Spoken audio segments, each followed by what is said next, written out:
And well, happy to see you Thank again. you. You've Happy to been be on the back. road up north in Maine. Never been to Maine. Looking forward to going. Good stuff happening up there, I hear. Good morning, Yep. Anita, and good morning, Scott, coming to us live from rural New York. Well, we've got a lot to talk about this morning. There's this terrible conflict taking place in Gaza and Israel. Flash of people fighting for their just rights against a overwhelming force, many decades occupied. Now we stand in solidarity with them. We'll come back to that in a moment. And then there is the ongoing struggle against racial and national oppression here in the United States and the influence of nationalism and new terms over the last few years, white nationalism, um, and its effect on white working class people. We're going to be dealing with that. Then we're going to have a strike update. We're still in Striketober, and class struggle moment is kind of dominating our country at this time.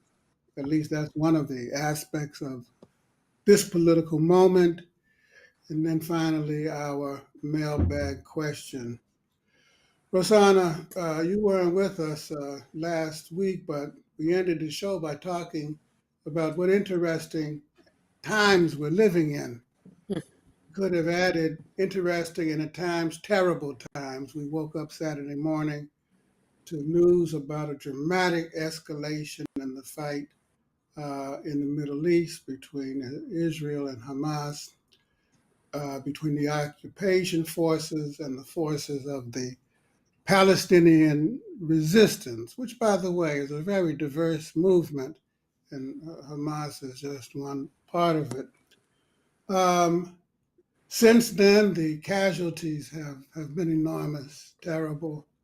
Um, the killing of thousands of people, some of whom are civilians, and we send out our condolences and solidarity to all of the civilian casualties. We don't support attacks on civilians. We don't support terror. We never have. We never will.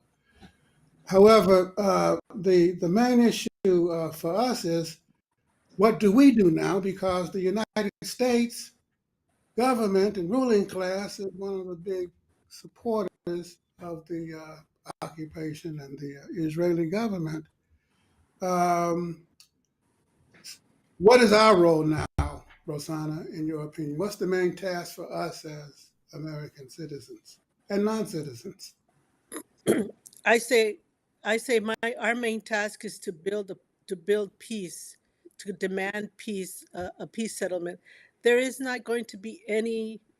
No one's going to win with this kind of armed struggle type of actions that are happening. The people from both sides are suffering.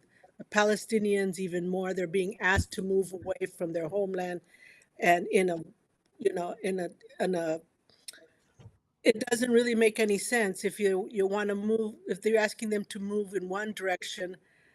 Who's to say they're not going to be moved even further, with the excuse that they are going to be bombarded or bombed and things like this. The other thing is that the people of Palestine are not being allowed to have any food, water, no gas, all of these things that are for their survival, and that's really inhumane. And so, if you look at what's happening, there's nothing, you can't win unless you have peaceful dialogue and settlement in that way. Bombing each other is not going to solve anything. And I think here in the United States, we have to be out there calling our members, our Congress, senators, letters to Biden, letters to everyone that has any kind of legislative pull, being out on the streets. All of those have to encompass that, to call for peaceful settlement, not this war where we know that the majority of the casualties are going to be innocent women, men, children, and and so we really have to say enough is enough with the war, with bombs and things like that. We have to sit down at the table, demand the world demands that they sit down at the table and stop this horrific killing of innocent lives.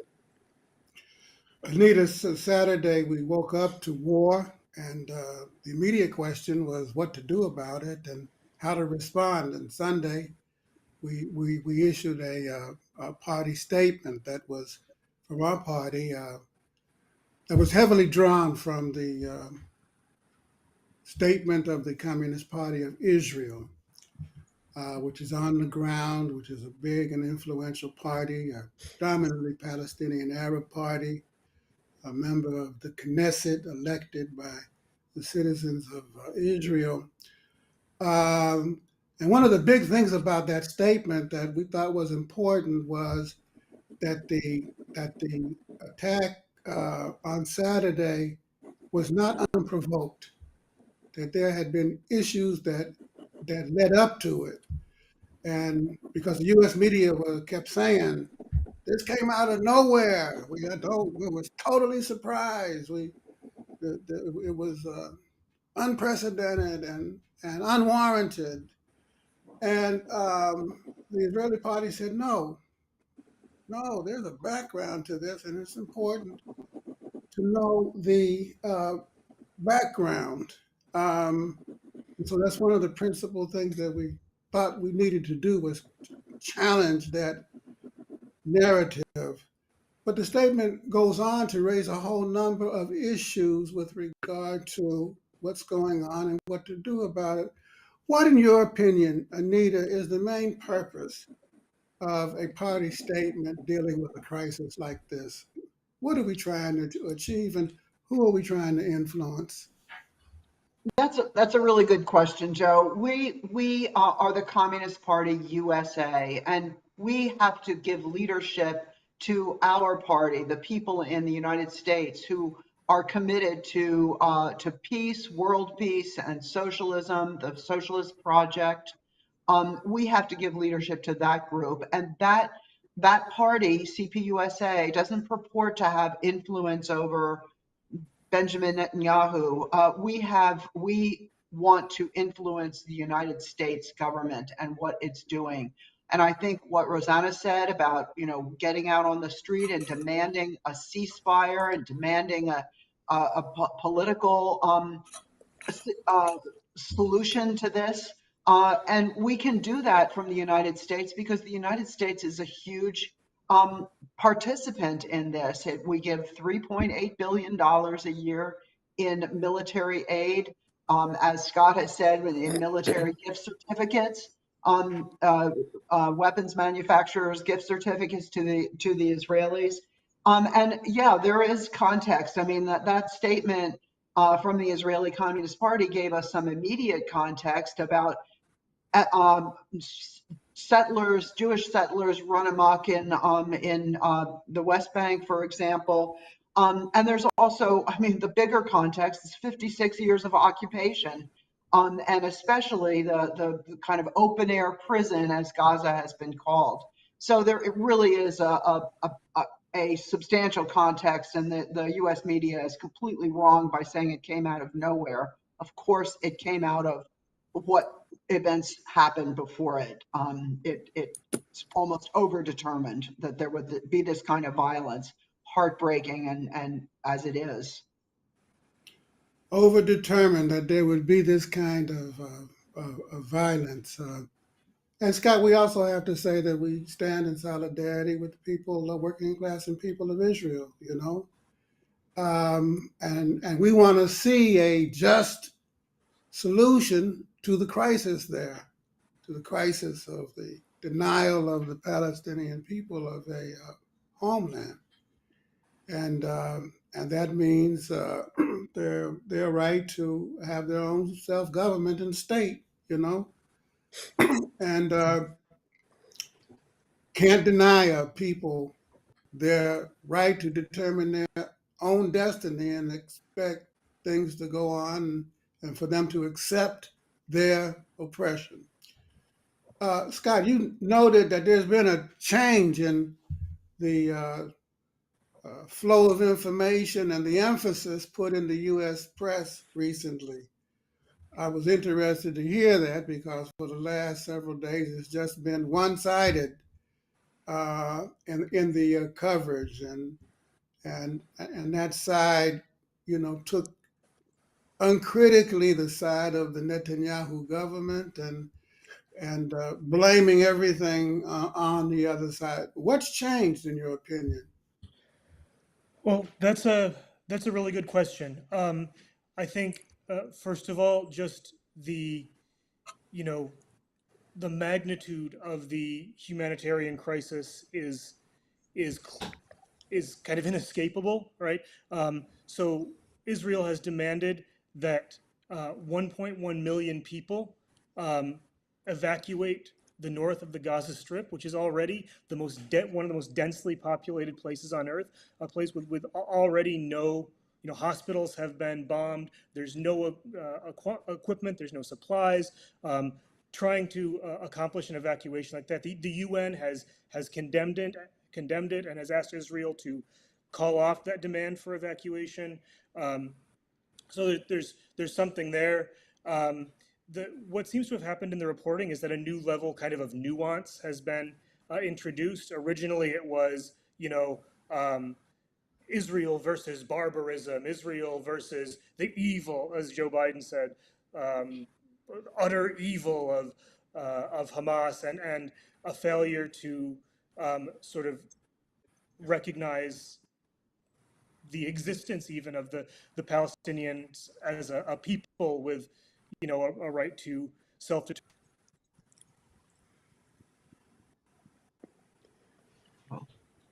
I think Scott got a little stuck there.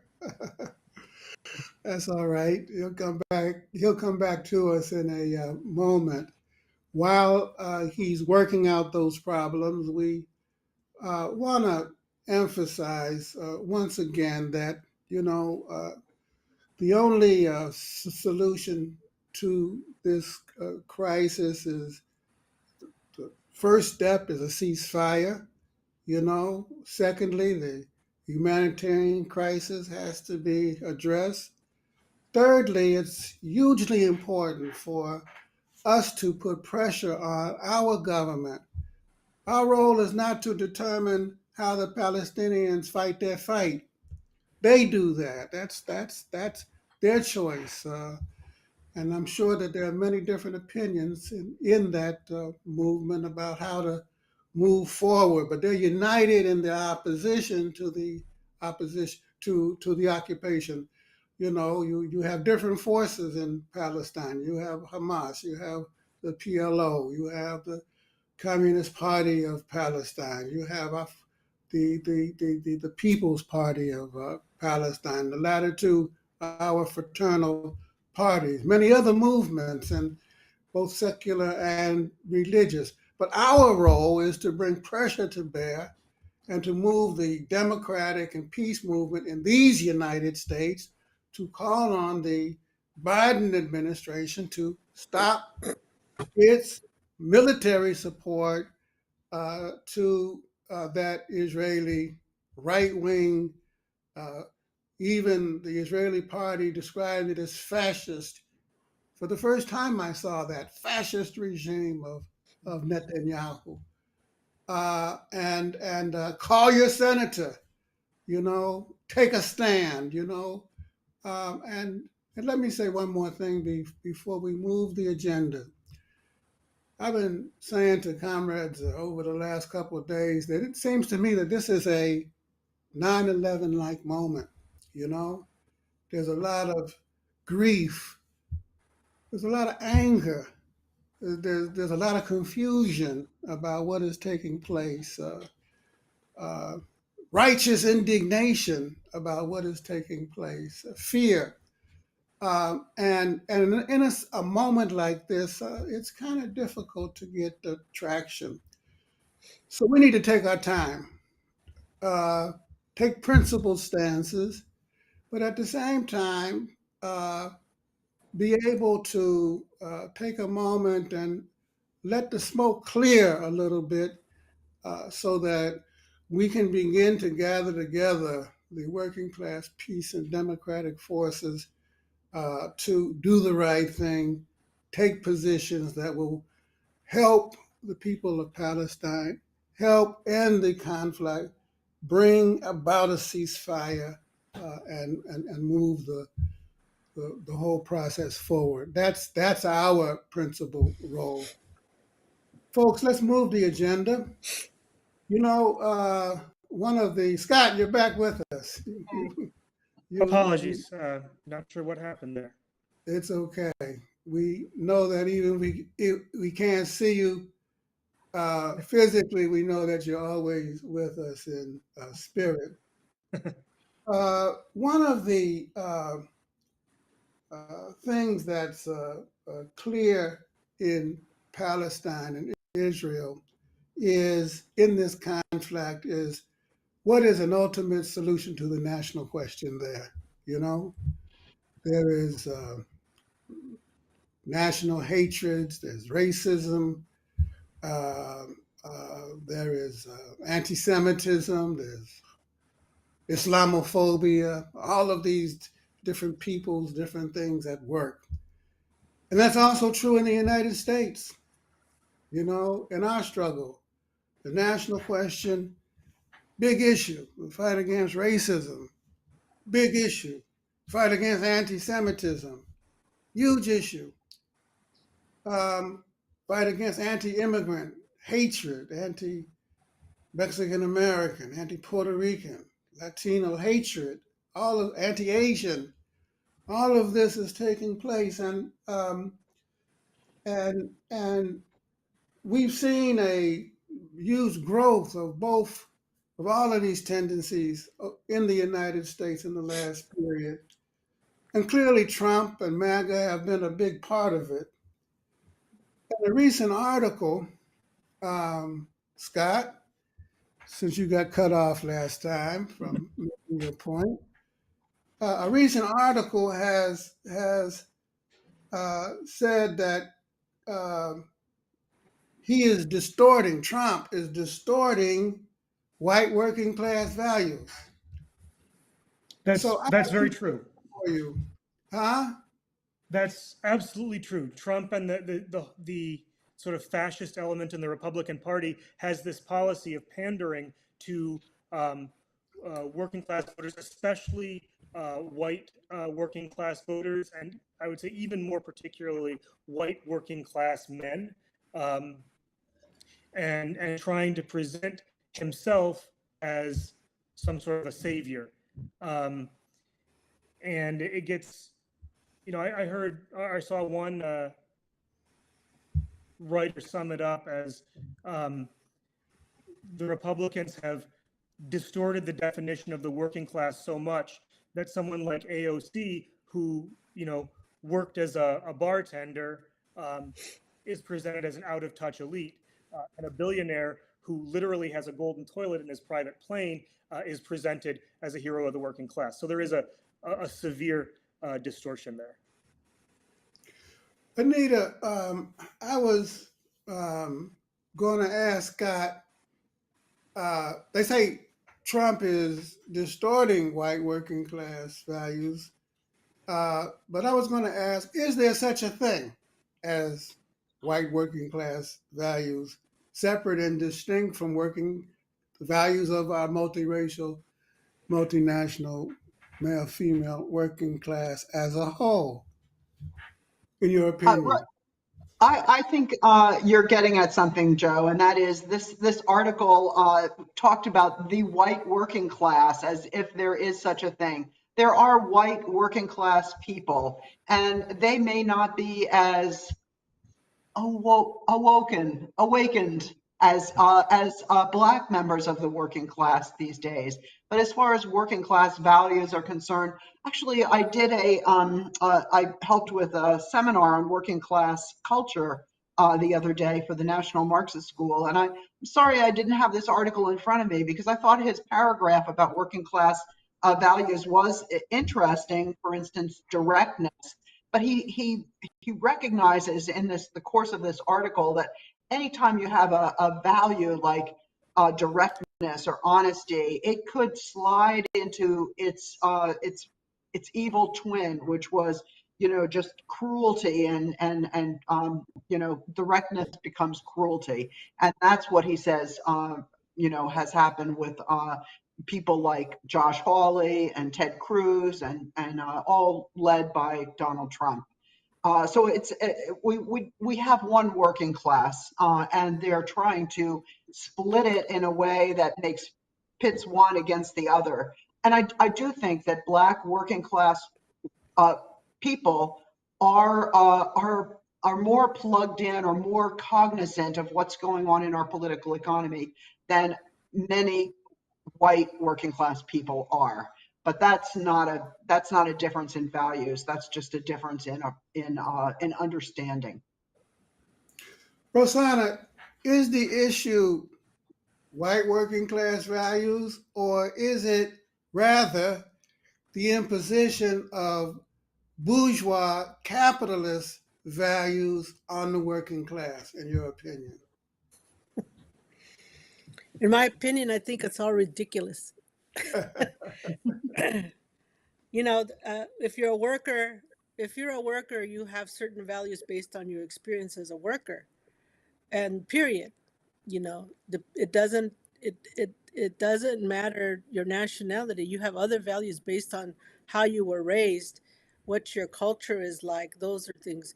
But as a worker, you have the same kind of values of working together, of collectivity, of community, of supporting each other, all of those things.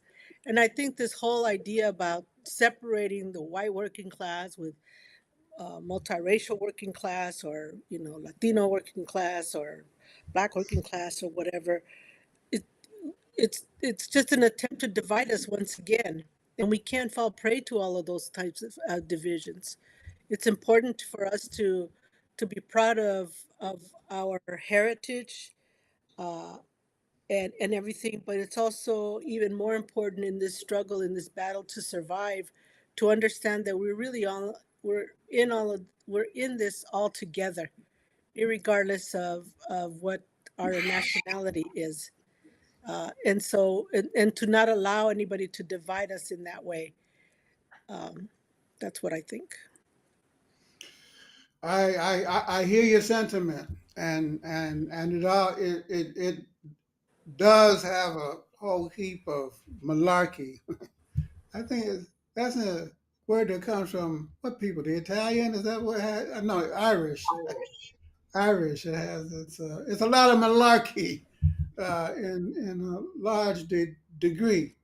At the same time, there are two cultures in our society. There's a bourgeois culture, Scott, and there's a working class culture. You know, and we need to flush out a lot more. What a working class culture consists in. Because to me it consists in internationalism and anti-racism and pro-solidarity and pro-collectivity. That's where collective bargaining comes from. You kind of have to do it in order to survive. And it is important to see that that racism and nationalism and those kinds of hatreds represent not things that arise from the working class, but are imposed on it by on high. Look at what we've been dealing with for the last 6 days. New York Times, Washington Post, LA Times, Atlanta Constitution, CNN, MSNBC, Fox News. God damn it, you name it. All of them have been pushing this one-sided narrative about what's taking place in the Middle East. Scott, am I right or wrong? You're absolutely right. And I want to draw attention to what Rosanna highlighted about working class values as well, the collectivity, community, working together, because this article that we've sort of been discussing kind of in the background, the piece by David French about, the white working class, misses that value, the core value, in fact, of the working class, which comes from our experience as workers, comes from our experience of being involved in a collective production process, of not having power as individuals, but of only being able to fight for our rights and defend ourselves by coming together. That's the fundamental thing.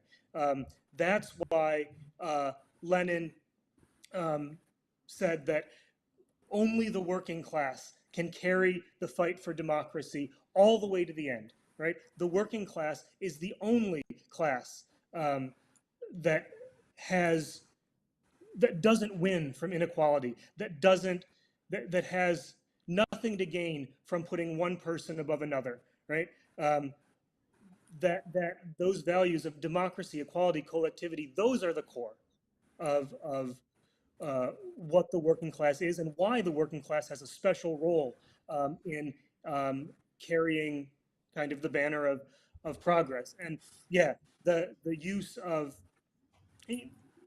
you're right, to highlight the role of the bourgeois media in endlessly pummeling us with um, these divisive, one-sided narratives that serve the interests of the ruling class. Yeah, of course, U.S. weapons manufacturers want you to think that you know the demand for self-determination for Palestinians is an existential threat to Israel because they're the ones making money off of this notion that Israel is the you know long-suffering victim of Palestinian aggression. They make money off that. We don't gain anything from it. The working class doesn't gain a thing from that. Not the Anita, Israeli working class either. Anita, big movements have, thank you, Scott, right on. Anita, big movements have arisen over the last several years. Uh, Occupy, fighting corporate domination. Uh, Black Lives Matter, fighting racist police violence and racism in general against all peoples. Um, Me Too. Another article appeared recently that says they failed. Is that true? No, well, no, of course it's not true. I saw that headline and just cringed, as so many New York Times headlines tend to be cringeworthy. The headline was "Failure of Progressive Movements," and what it was a sort of a deep dive into some one person's writings about these movements and certain elements that they had in common that he felt did not serve them well. For instance, trying to change elites' minds or going after symbolic um, uh, causes rather than substantial ones. But then in the course of the article, he does talk about the elements that have made some progressive movements succeed. It was a very strange article that just seemed like it was, ready to dismiss progressive movements as unwinnable or their own fault. If they didn't succeed or they didn't get as far as they could, it was their own damn fault, and that's why. It was a really disingenuous article. I looked up the author of the book that's being described here, and he does seem to be a kind of a gadfly, provocateur in the way he addresses events of the day, just trying to get more clicks. So it's I'd like to look at that article or the book that it's based on a little bit more deeply, because I think it's a very superficial argument that cherry picks its data to make these sweeping statements like progressive movements have failed. Rosanna, these egghead commentators, they need a history lesson, don't they? I mean, you know, the labor movement started before the Civil War. It wasn't until the 1930s that the mass production industries were organized and the AFL-CIO was founded. I That's think, several yeah, decades. Civil I think rights they need movement. an ego boost, an ego check. I think it's just boosting their egos and trying to be, a dominant writer or that kind of a thing. And so they, like Anita says, they cherry pick their responses to fit what they're thinking, and thinking what getting more likes or thumbs ups on their social media and prominence and stuff like that. But if they really truly are to report and provide information for the people, they would do a full analysis based on real facts, not on the superficial stuff. And this is why it's, I think, for all of us as working people, as communists, to always look deeper in when we read these kinds of articles. Always look deeper when these kinds of events are happening, so that we can really have a clear picture uh, uh, of what is really going on, and be able to determine what are the next steps in our struggle for socialism and a better world. Absolutely. We need to keep our eye on the prize always. And the greatest prize in that collection of goodies, if you want to call it that, is working class unity. And we see that in the unfolding uh, class struggle moment that's taking place in our country. We know that early last week, there was another battlefront emerged in the UAW strike, when 8,700 auto workers went out in Kentucky at the Ford truck plant. You know, the UAW said, we're going to keep them guys in the big three on their toes. We're not going to let them know what's going to hit them next. And they sure enough did that. Boom! Kentucky, 10,000 workers went out on strike, adding to the 25,000 that were already out. And there's a lot that you can do to help support that strike. And one of them is just by going to one of the dealerships. They're encouraging small groups of 7 to 10 people, get a leaflet, go outside the dealership, and don't block the door. You know, don't carry a sign. They don't want you to break the law preventing folks from secondary strikes. They don't want you to get arrested and put the UAW in deep straits. But there are things that you can do to support, and that's one of them. And there are car dealerships all over the country. Just go out to the main strip in your town or city. And some places have several of them, and hand out a leaflet. And we hear that the Kaiser Permanente hospital workers may yet go out in December.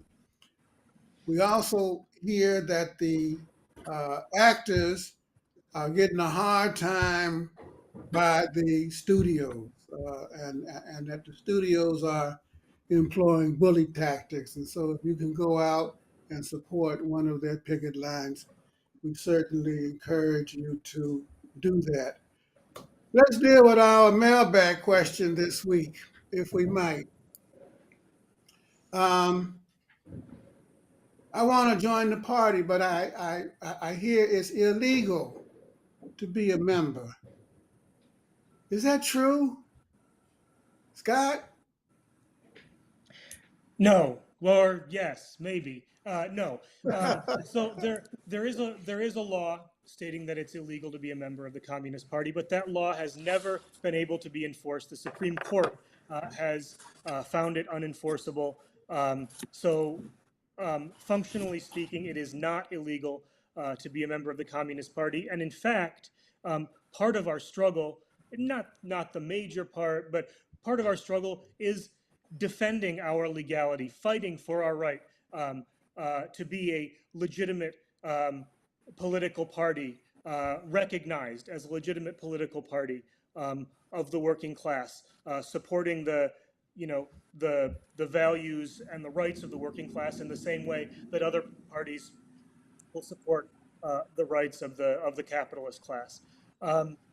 So, no, it's not illegal. Is it, looked ill upon in some circles? Probably. But it's also, personally speaking, I live in a very conservative town. I've received very little pushback about being a party member, and I'm pretty open about it.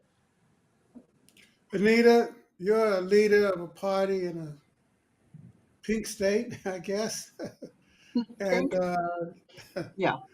have your members experienced any challenges to their membership? Have any been fired? Any problems with being a member of the party? Or are y'all, in other words, are you underground? Or No, are we're you not underground by openly any carrying forward the red banner? I am totally an open member, and I think some of our members who are just graduating from school or just on hitting the job market for the first time, they may be a little more discreet than I would be, for example. But we are out there. We were carrying a banner that said Communist Party USA in the support Palestine demonstrations yesterday. And people are pretty proud to be members of the party and want other people to know about it. So I think some people have to be discreet depending on what your other life plans involve. But I think it's getting to be more and more respectable. My comrade who's in labor said it used to be that labor unions wouldn't hire communists for organizer jobs.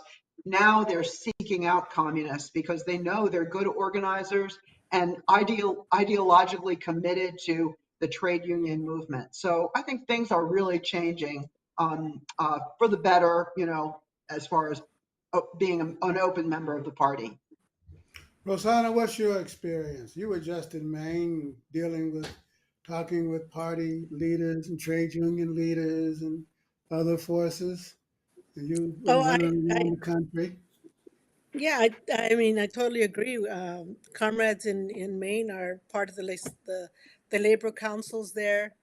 The grad students just won a recognition of their university uh, in terms of getting, union recognition there. But all over the country, we see, what's happening now is that people no longer believe the propaganda about communists. And, it goes back to that saying that I first saw years ago where it says, when I feed the poor, they call me a saint. When I ask why the poor is hungry, they call me a communist. That in itself is, we're asking why is there poverty, and we're also answering that that's not necessary. Poverty is not necessary. We have enough to feed everyone.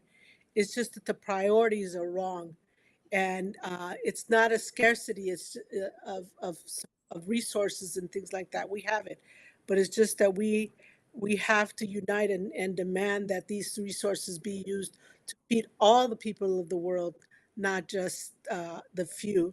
And I think that that's where more and more people are realizing that that's what we're about as communists, and they no longer fall prey to that anti-communist rhetoric, and they understand that we're very dedicated to the work that we do. We're a very serious party that really works and dedicates our time to building this movement, and we're there in whatever capacity that we need to be there, not just in leadership or anything, but also in any way possible that we can help move this whole nation and country and world forward. And Rosanna has the last word today. Thank you for joining us. We'll see you next week, same place on Twitter, on YouTube, on Facebook. Until then, stay strong, stay safe, stay in the fight. Have a good weekend, everybody. Take care. Bye now. Bye, everybody.